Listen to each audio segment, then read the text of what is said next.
Ah.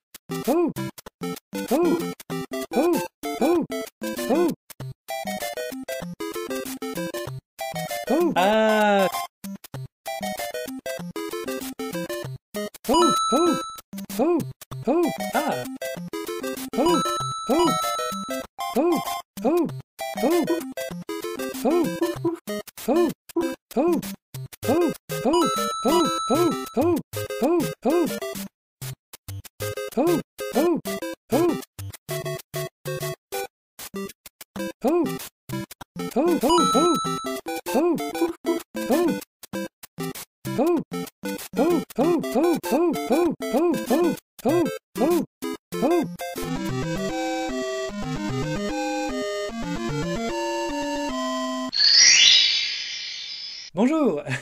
Vous l'avez vu dans le titre de cette vidéo, je surfe sur la mode en ce moment des points saga et je me suis dit que j'allais aussi faire ce point saga mais que j'allais essayer de faire un petit truc ludique. Donc dans ce magnifique bol blanc en céramique, vous avez toutes les sagas que j'ai soit terminées en 2023, soit qui sont en cours, soit que je n'ai pas encore commencé.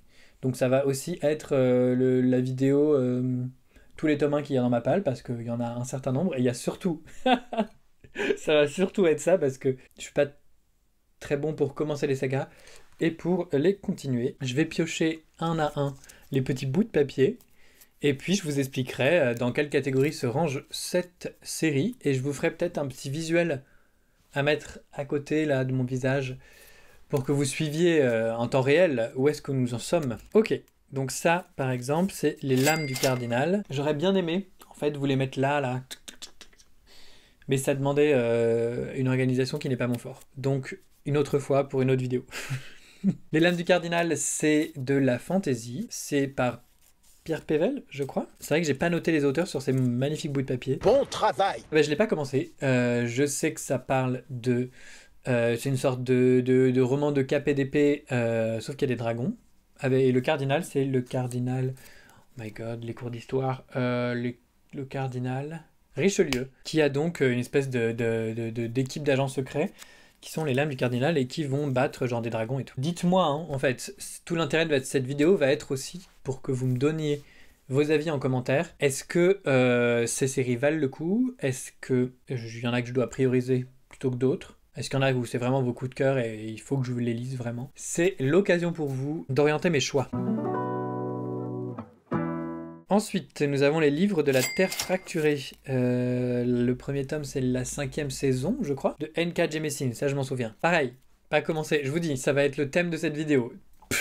Toutes les séries que je n'ai pas commencé. Et pour le coup, je ne sais absolument pas de quoi ça parle, et je crois que j'ai envie que ça reste comme ça. Je sais juste qu'il y a dans le tome 1 un point de vue narratif à la deuxième personne. Et j'adore le fait que cette originalité-là, donc je suis hyper curieux.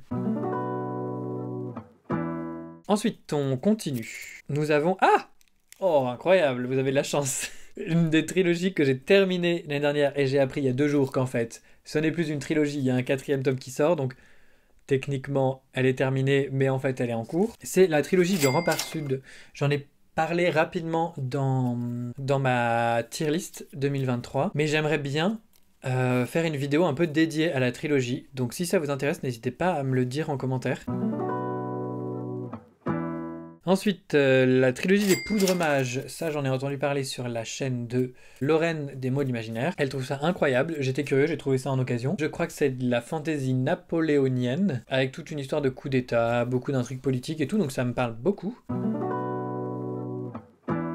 Ensuite, nous avons celle qui a tous les dons. Et je vous en ai parlé dans la dernière vidéo. Au moment où sortira cette vidéo, peut-être que je l'aurai lu. The lies! There you go, this bitch! Bon, non, soyons réalistes, c'est peu probable. Mais j'ai prévu de le lire dans ce challenge. Donc c'est du post-apo avec des zombies, je crois, et une fille qui a tous les dons. Ah, ça c'est une série que j'ai abandonnée. J'ai lu le premier tome de Tara Duncan cet été. Techniquement, je l'ai relu et j'abandonne la série pour de bon. J'ai trouvé que c'était à chier. Vraiment, j'ai pas de temps à perdre avec ça. J'ai trouvé ça super enfant et je suis content d'avoir bien aimé enfant. Et maintenant, j'ai envie de lire autre chose. L'Empire d'écume. Ah, pareil, tiens, c'est rigolo. C'est une autre série que je vais abandonner.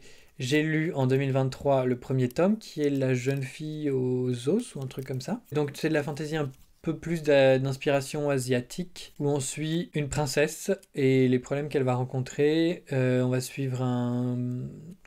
Comment ça s'appelle? Les gens qui se font embaucher là pour faire des méfaits. Oh, j'ai perdu mes mots. Bon, je le retrouverai au moment du montage et je vous le mettrai. Un mec qui se fait embaucher, quoi, qui se fait payer par un assassin, mais... Bon. Ah, c'est trop frustrant, je l'ai sur le bout de la langue.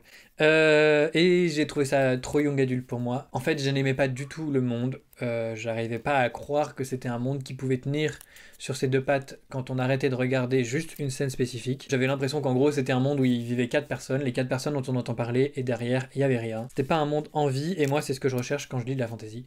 Donc, c'est poubelle. Merci l'Empire d'écume, mais non merci. Fils des brumes. Ah, Fils des brumes. Bah, en fait, j'ai bien avancé. Bon, j'ai lu le dernier tome là. Les bracelets des larmes en janvier. Donc je suis techniquement à jour en français sur Fils des brumes. Je sais pas quand sort le dernier tome. Rapidement, Fils des brumes, on suit dans la première trilogie Vin et son destin spectaculaire face à un tyran qui règne depuis 1000 ans et comment elle va peut-être pouvoir le renverser. Avec un système de magie très fun. Honnêtement, c'est fun. La première trilogie est vraiment bien. La deuxième trilogie, je commence à en avoir marre. Il y a des trucs bien, il y a des trucs moins bien. Est-ce que j'en ai marre de l'écriture de Sanderson? Est-ce que j'en ai marre de la trilogie en tant que telle? Nous verrons bien, puisqu'il y a une autre série de Sanderson dans ces bouts de papier. Ensuite, la parabole du Summer de... Octavia Butler. C'est un post-apo, je sais que le book club de Paper Palace l'a lu. Je crois que c'est assez dark, c'est assez réaliste. J'en connais pas beaucoup, mais ça m'avait bien hypé quand j'en avais entendu parler. Je crois que c'est une saga qui ne peut pas être terminée puisqu'elle est morte, cette chère Octavia Butler, malheureusement, et qu'elle avait prévu 5 tomes et que je crois qu'il n'y en a que 2 qui sont sortis, donc dommage. Ah, 6 versions. Bah tiens, je l'ai là, je peux vous le montrer. C'est ces livres-là, là, vous les avez peut-être vus en librairie. J'ai vraiment défoncé cette couverture. Ça, c'est sur la limite entre en cours et j'abandonne, puisque j'ai vraiment été déçu par le premier tome. Et en même temps, comme c'est des histoires individuelles, peut-être que les autres tomes me plairont plus. J'ai envie d'en lire un deuxième, en tout cas, pour me faire une opinion sur est-ce que c'est ce tome-là ou est-ce que c'est l'écriture du mec, en fait, avec lequel j'accroche pas. Nous verrons bien. C'est rigolo non, de piocher ces petits papiers, moi ça me fait rire. Vous me direz c'est le plus important, hein, mais... Le guide du voyageur galactique. Ah oui, c'est vrai que j'ai commencé ça en 2023, j'ai lu le premier tome. J'ai trouvé ça un peu survendu. J'avais trouvé ça rigolo, mais en fait, je trouvais qu'il n'y avait pas vraiment d'histoire, donc ça m'intéressait pas beaucoup. Et en même temps, j'étais curieux de donner une chance au tome 2, parce que c'est tellement hypé que je me dis, bon bah peut-être que il faut que j'essaie, il faut que je redonne une chance. Nous verrons, parce que j'ai autre chose à lire. Pareil, un peu comme 6 versions, j'hésite à abandonner. Le Paris des merveilles, c'est aussi Pierre Pével. Et là, on suit, je crois, un enquêteur à Paris où c'est un Paris où il y a des merveilles, lol. Non, mais des créatures mythologiques, des elfes, des fées, toutes ces peuplades-là. Et je crois que c'est un policier, entre guillemets, tout simple. Et je crois qu'il y a plusieurs tomes, donc j'imagine qu'il y a quand même un fil rouge et que c'est pas juste des enquêtes. Nous avons ensuite Léopard Noir No Rouge, qui est juste là, tiens. Quand on a la flemme de se lever. Je crois que c'est de la fantaisie africaine, queer, donc je suis assez curieux de lire ça. Faut juste que je trouve un moment pour le lire. Oula, c'est écrit en jaune, c'était une mauvaise idée. Les piliers de la Terre. Oui, les piliers de la Terre. Et juste là, nous avons le tome 1, énorme. Attendez, je vais le mettre dans le bon sens quand même. Que j'avais lu en anglais. À l'époque, ça remonte maintenant. Et j'ai le tome 2, c'est vrai, dans ma bibliothèque derrière vous. En vrai, j'ai envie de continuer ça pour le coup. C'est une série en cours. J'ai vraiment beaucoup aimé Les Piliers de la Terre. Je trouve ça super. J'aurais peut-être enlevé 200 pages parce qu'à un moment, on a compris comment ça marchait. C'était vraiment très prenant. J'avais vraiment l'impression d'y vivre, quoi. Le fait qu'on suive cette construction de cathédrale pendant vraiment des décennies, avec tous ces personnages qui grandissent. Moi, j'adore ces procédés narratifs où on voit vraiment les personnages évoluer et grandir, être confrontés à différentes problématiques à différents âges de leur vie. Je trouve ça passionnant. Donc j'ai hâte de continuer. Swan Song, qui est bon en français une saga parce qu'il y a 2 tomes, mais je crois que c'était un seul tome. Je ne l'ai pas commencé, mais j'ai adoré Zephyr Alabama du même auteur. Donc pourquoi n'aimerais-je pas Swan Song? Je ne sais pas. Swan Song, on suit une histoire post-apo, je crois, avec des pouvoirs, des problématiques nucléaires, tout le bordel. C'était écrit dans les années 80, donc c'est très ancré dans ces questionnements-là. Franchement, on n'est pas couché, hein, parce que il y en a encore pas mal. Les chroniques du tueur de roi. Ah, bah là, je suis à jour. C'est ça. Et j'ai tout lu. J'attends avec impatience. Je sais qu'il y a une nouvelle qui est sortie. Une sorte de novella qui est un épaississement d'une nouvelle qui était sortie dans un recueil de nouvelles sur le personnage de Bast. Bah, j'aimerais bien la lire, je crois que ça s'appelle The Thunder Tree ou un truc comme ça. Donc techniquement je suis pas à jour, mais bon, c'est sorti en anglais. Cela dit, j'ai toute la série en anglais, donc en fait pas une excuse. Mais évidemment on attend tous le tome 3 avec impatience. Et je suis surpris, j'étais persuadé qu'il allait y avoir genre 2 séries en cours ou finies, et tout le reste allait être des tomes 1. Pour le moment on s'en sort bien. Métamorphose, donc la série de Vita Nostra, de Mariana et Sergei Diatchenko. J'ai l'air teubé, my god. C'est parce que c'est loin et que je suis myope. J'en ai parlé dans ma période Chinese Spring Challenge. J'aimerais bien le lire pendant ces 3 mois. On suit une école de magie bizarre. Une nana qui est recrutée pour aller dans cette école de magie. Mais honnêtement, j'en sais pas beaucoup plus. Et j'ai pas envie d'en savoir plus. Donc, nous verrons bien. Nevermore, je suis à jour en français. Je crois que le tome 4 est sorti en novembre là. Trop hâte de lire ça, j'adore, vraiment, c'est trop bien. Que je vous représente la série, oui, on suit Morrigan qui doit mourir à le jour de ses 11 ans. Elle ne meurt pas puisqu'elle est sauvée par Jupiter qui l'emmène dans le merveilleux monde de Nevermore où elle va pouvoir entrer dans l'école de magie, enfin voilà, tout le classique, mais c'est vraiment bien. Au fil des tomes, ça prend de l'ampleur, de la noirceur, c'est vraiment génial.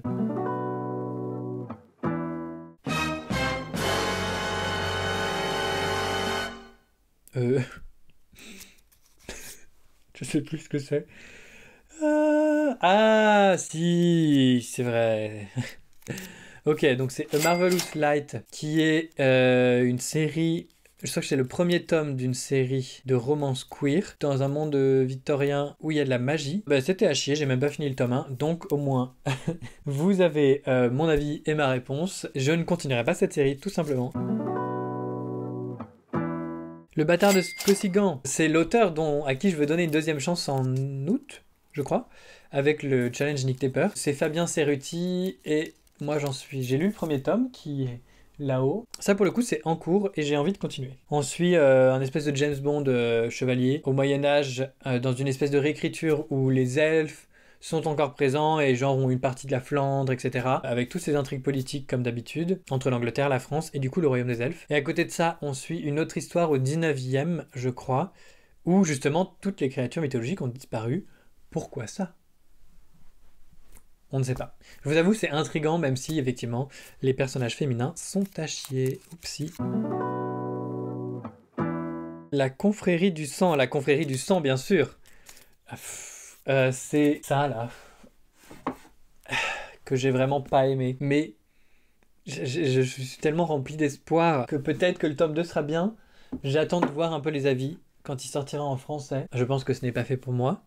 Et je pense qu'il faut que j'abandonne, mais c'est une décision douloureuse à prendre. Ça veut dire qu'il faut vraiment que je fasse le deuil de tous les espoirs que j'avais dans cette série, qui sont à mettre à la poubelle. Oh my god, c'est si long en fait ces bouts de papier. Les archives de Rochard, bien sûr, de Brandon Sanderson. Je n'ai toujours pas lu le tome 1. Tout le monde en parle partout. Il va falloir que je commence. Je ne sais pas honnêtement de quoi ça parle. Je m'en fiche. Je sais juste que ça va être bien. Et j'ai hâte.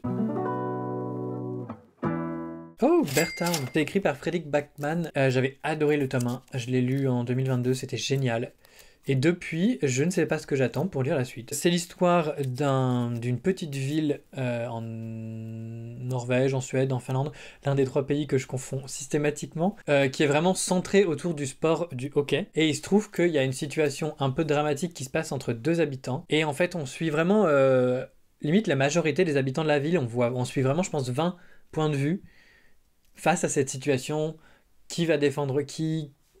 Comment ça va se passer? C'est poignant, c'est extrêmement émouvant, extrêmement bien écrit. Je sais pas ce que vaut la traduction française parce que pour une raison qui m'échappe, je l'ai lu en anglais parce que je pense que je savais pas que ça existait en français.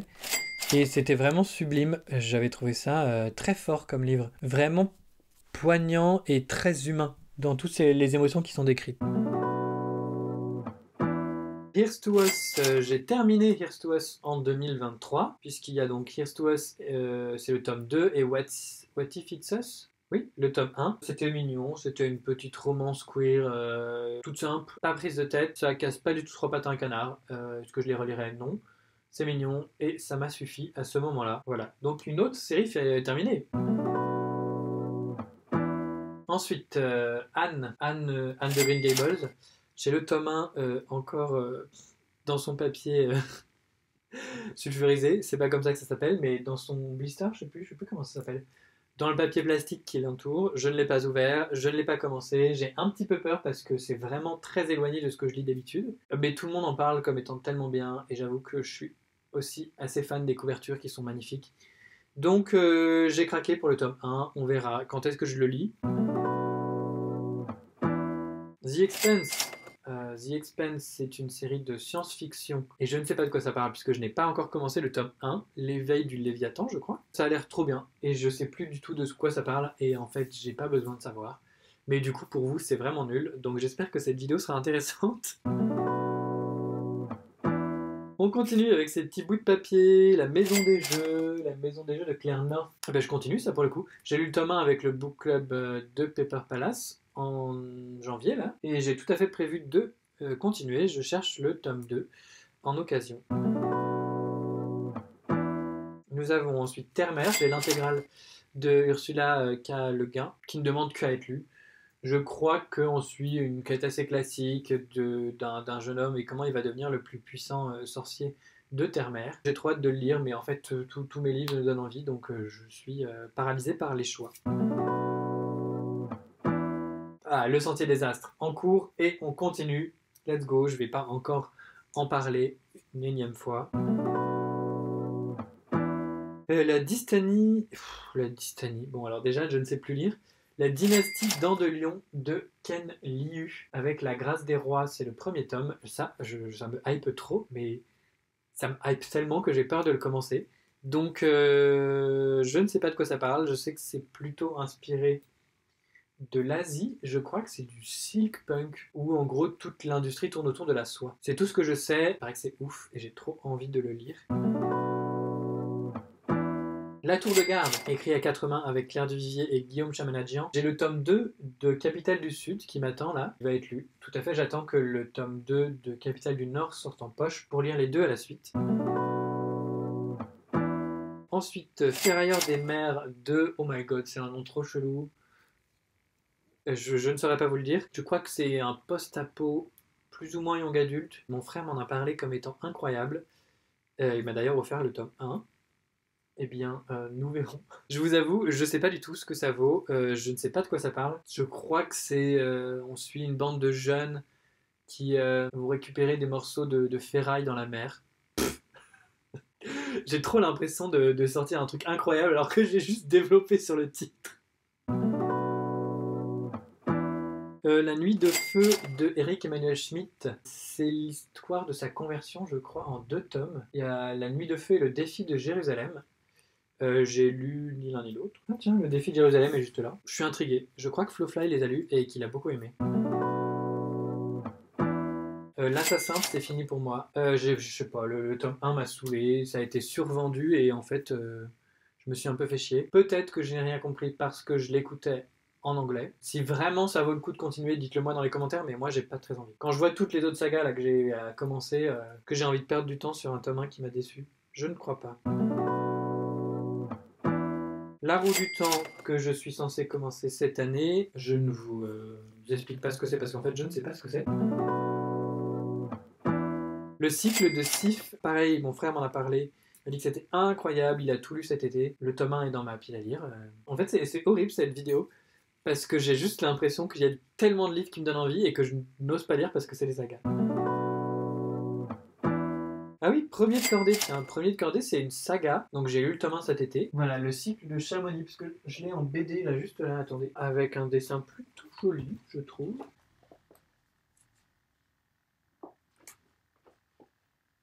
Et on a Premier de cordée, La Grande Crevasse et Retour à la montagne. Vous voyez.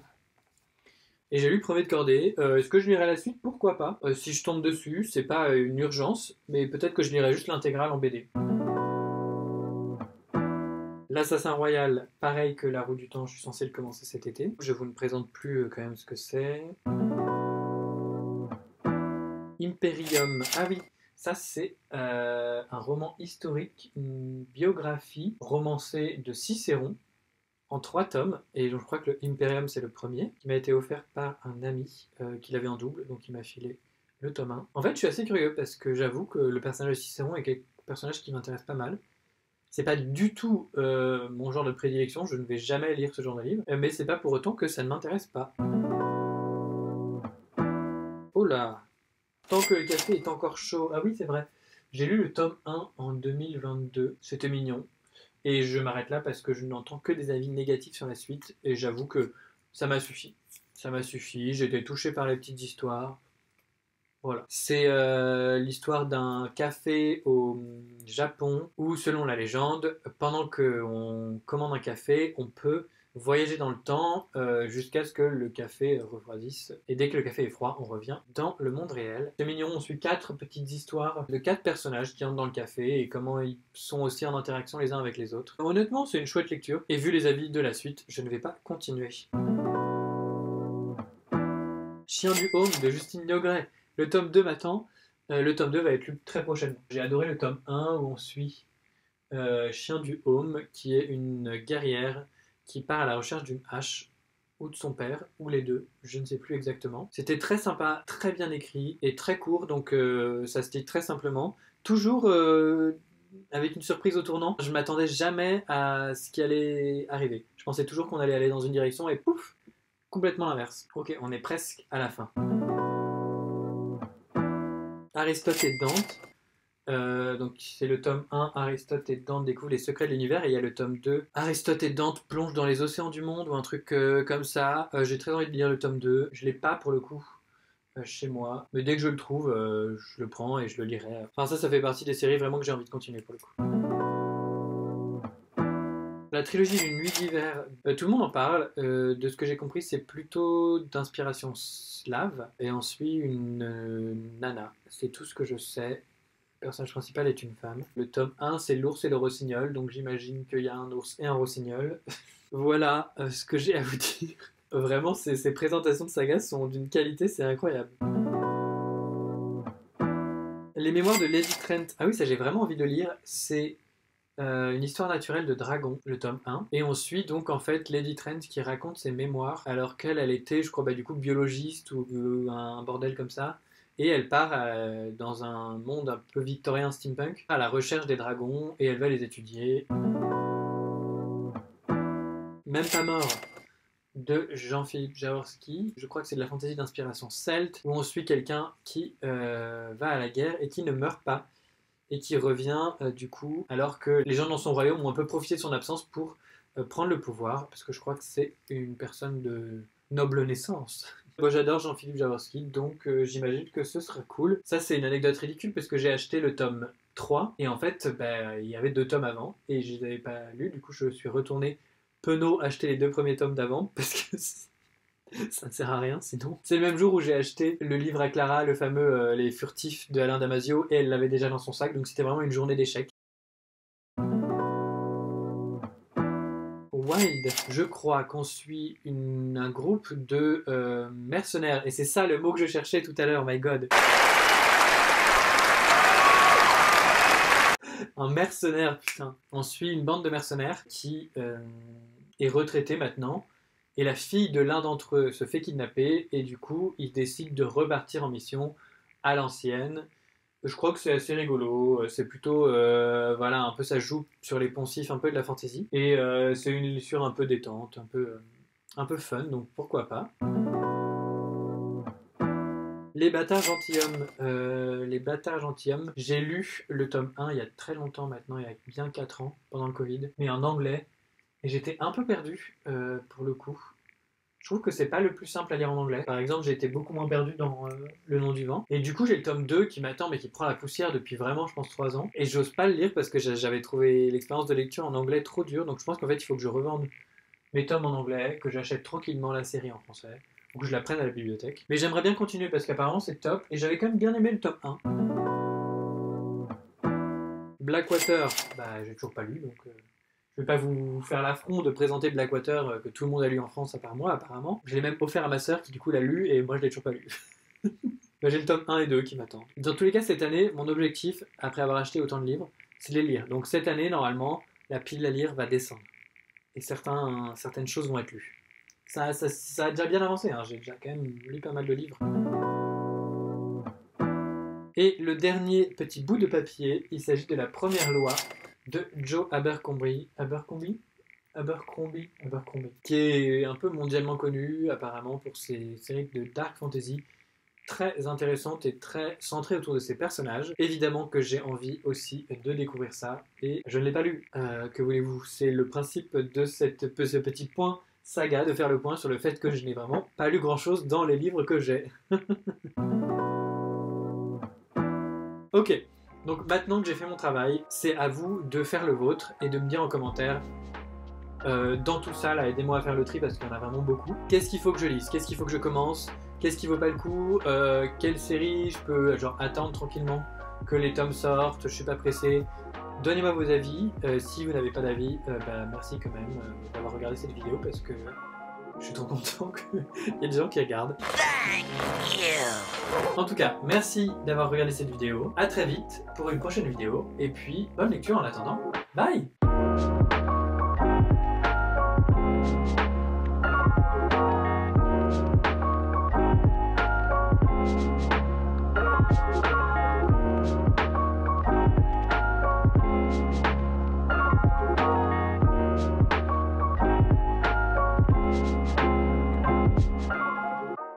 Ah, je viens de péter sa pue.